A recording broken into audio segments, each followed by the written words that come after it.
Kasabwat, The Silent Return. Episode 3. When Collaborators Came Back in Suits. The war was over, but the silence that followed was louder than the bombs. One by one, they returned.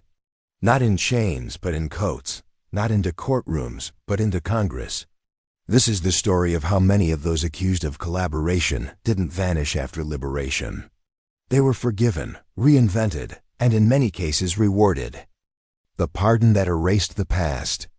In 1948, President Manuel Roxas signed Proclamation No. 51, a blanket amnesty for all accused collaborators. The official reason? National unity. The unofficial result? The quiet absolution of wartime power players. From Benigno Aquino Sr. to other Collaborators officials, many walked free. Their crimes, if any, dissolved into strategy.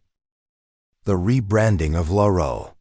José P. Laurel, wartime president of the Japanese-sponsored republic, was never convicted. He was even shot by a fellow Filipino in the post-war years, but survived. From dungeon to diplomat. Jorge Vargas, the first head of the Philippine Executive Commission, also avoided prosecution. Instead of a trial, he got a title, ambassador to Japan. His reward? A posting in the very nation he once negotiated with. Full circle. Legacy without guilt.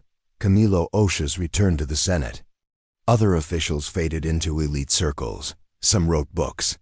Others quietly acquired influence over schools, banks, and family legacies.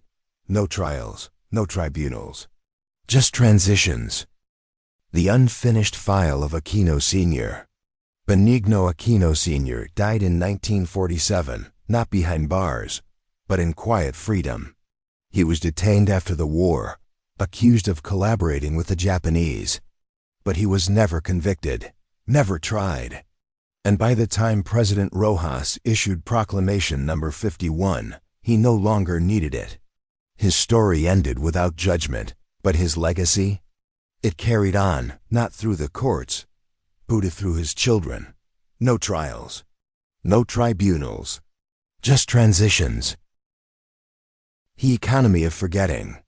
Proclamation 51 didn't just absolve men. It erased momentum for justice. With Cold War pressure rising, the U.S. needed anti-communist allies, not trials that reopened wounds. The war was over. The books were closed. And history?